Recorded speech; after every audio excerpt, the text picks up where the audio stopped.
রোজিনাস ক্লাবের সমস্ত মৎস্য শিকারী বন্ধু এবং ভিউয়ার্স বন্ধুদের স্বাগত।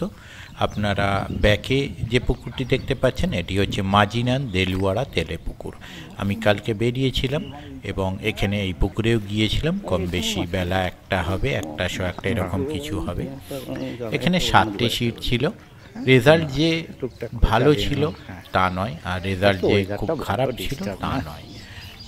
দু একজন শিকারী যেটা বললেন যে রেজাল্ট খারাপ হওয়ার একটা কারণ ওয়েদার, তার কারণ এখানে নাকি 10:30 পর্যন্ত কুয়াশা ভাব ছিল, কিছু সেইভাবে দেখা যাচ্ছিল না। কয়েকটি সিট, 2 বা 3টে সিট খাবার মতো মাছ ধরেছে, বাকি সিট 1, 2, 3টে কিছু পেয়েছে। যা পেয়েছে আমি আপনাদের সঙ্গে শেয়ার করছি, সেই নেটগুলো আপনারা দেখতে পাবেন।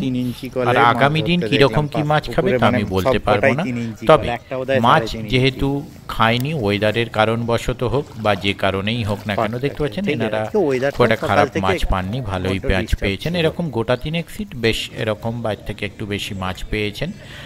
একটি সিট একদম খারাপ অবস্থা ছিল, তো সেটাও আপনারা দেখতে পাবেন। তারা নেট দেখাননি, 1 বা 2টো পেয়েছিলেন বলে। আর যাই হোক, আগামী দিন কীরকম কী রেজাল্ট হবে বলতে পারবো না, তবে এই পুকুরে বিগত দিনগুলোতে রেজাল্ট যে খারাপ গেছে তা কিন্তু নয়। আর আশা করব আগামী দিনে যেন রেজাল্ট ভালো হয়, যেমন বিগত কয়েকদিন গেছে।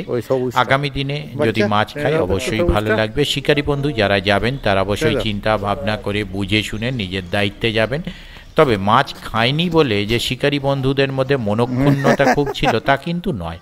ওয়েদারের কারণে মাছ না খেলেও কমিটি পক্ষ শিকারীদের জন্য কনসিডার করেছিলেন, শিকারীদের ব্যবস্থা করে দিয়েছিলেন কিছু।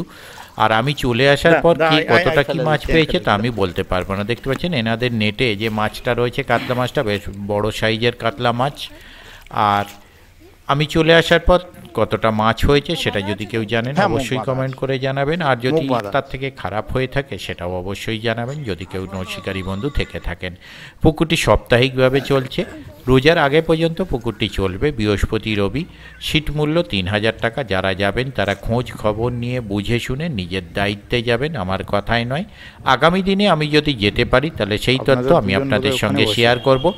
আর পুকুরটির কিন্তু মালিক পক্ষের ব্যবহার শিকারীরা ভালো পেয়েছেন, আগে রিপোর্টটাও ভালো গেছে। কালকে মাছ না খাওয়ার জন্য শিকারীদের জন্য মালিক কনসিডার করেছে। এটা ছিল গতকালকের রিপোর্ট। আগামী দিন কি হবে তা আমি গুণাক্ষরেও জানি না, তাই অবশ্যই যারা যাবেন সম্পূর্ণটা নিজের দায়িত্বে যাবেন। ধন্যবাদ।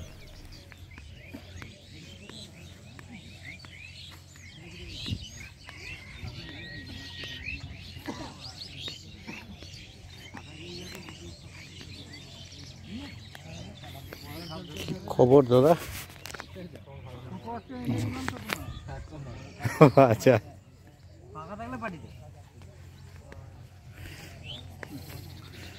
মেম্বার এতজন, ছাতা একটা অভাব পড়ে যাচ্ছে।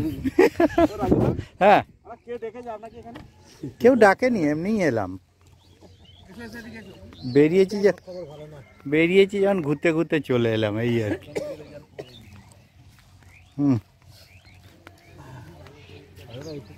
বলুন, ওই যা হয়েছে ওইটুকুই টান দেখি। হ্যাঁ নিশ্চয়ই।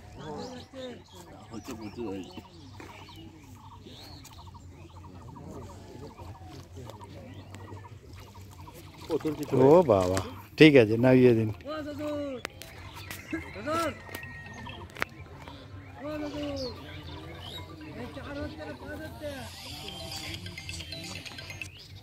হ্যালো, হ্যাঁ বলুন। অনেকক্ষণ বেরিয়ে গেছি। সুমনদা পেয়েছে 15 আপ হবে, বাদ বাকি আর কেউ নয়। না, সরছে না, একটু টিপে দাও তো। কি কেসটা সেদিন কি হয়েছিল বলুন তো? আমিও ঠিক জানি না, আমি তো যেতে পারিনি। হ্যাঁ তুলে নিচ্ছি, টেনে দিন তো একটু, তাহলে একেবারে তারপর চাচাকে তুলে চলে যাবো। হ্যাঁ, ও ওই চাচা, আচ্ছা। যাক, তো মেরে ধরে হয়ে গেছে, ঠিক আছে, নামিয়ে দিন। হ্যাঁ দুটো যাই হোক খাবার মাছটুকু নিয়ে যেতে পারলে না। হ্যাঁ হ্যাঁ যাচ্ছি যাচ্ছি একদম। ভালো আছেন তো? হ্যাঁ এই যে গাছের ছাওয়াটায়, গাছের ছাওয়াটায় বসে শান্তি আছে। ঠিক আছে খেয়ে নিন। এই আমি খাওয়া দাওয়া করেই এলাম। ঠিক খাওয়া দাওয়া করে নিন। ওকে।